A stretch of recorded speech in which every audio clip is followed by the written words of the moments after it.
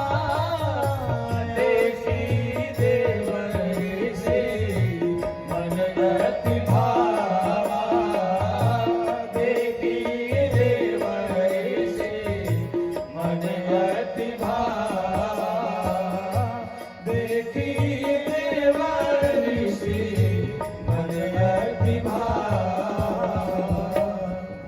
आश्रम परम पुनीत सुहावा देखी देवसी मन अति भावा। मन लग गया। बड़ी प्यारी जगह। कलकल निनाद करती हुई गंगा बह रही है। एक बार गंगा को देखे या किसी भी नदी को देखे तो हमें जीवन जीना आ जाएगा। गंगा बह रही है, पहाड़ के मुख से निकल करके धरती के हिस्सों को पवित्र करती हुई गंगा सागर तक जा रही है। अच्छा श्रोता भगवान, एक बात बताओ, जैसे हम बरसों का खाका तैयार करते हैं, इसके बाद जीवन जीते हैं, है ना? यही कल हमको क्या करना, परसों हमको क्या करना, नरसों हमको क्या करना, बच्चों के साथ क्या करना, घर कहाँ बनाना, एक खाका खींच लेते हैं, फिर जीवन को जीना चाहते हैं। उसी में दुखी होते हैं, सुखी होते हैं। गंगा को देखो, गंगा निकली है, निकलने से पहले गंगा ने नक्शा नहीं तैयार किया कि मैं ऐसे बहूंगी। अगर नक्शा तैयार की होती गंगा ना, तो आज तक मुकदमा लड़ती गंगा सागर तक। पाहन बर्री गांव बीच में पड़ जाए, क्या करेंगी? गांव बहाएंगी, मुकदमा लड़ेंगी। कोई पहाड़ बन जाए, पहाड़ तोड़ेंगी तब तो बहेंगी नहीं। गंगा जैसे बही, यानी जो रास्ता मिला वैसे बहती चली गई। उसी प्रकार जीवन में जैसी समय आए वैसे जीवन को जीते चलते चले जाना चाहिए। यही सहज सरल जीवन का तरीका है। अपनी इच्छाओं से अगर हम जीवन को जीना शुरू करेंगे तो दुखों का एक पहाड़ खड़ा होगा और उसी को तोड़ते तोड़ते पूरा जीवन बीत जाएगा।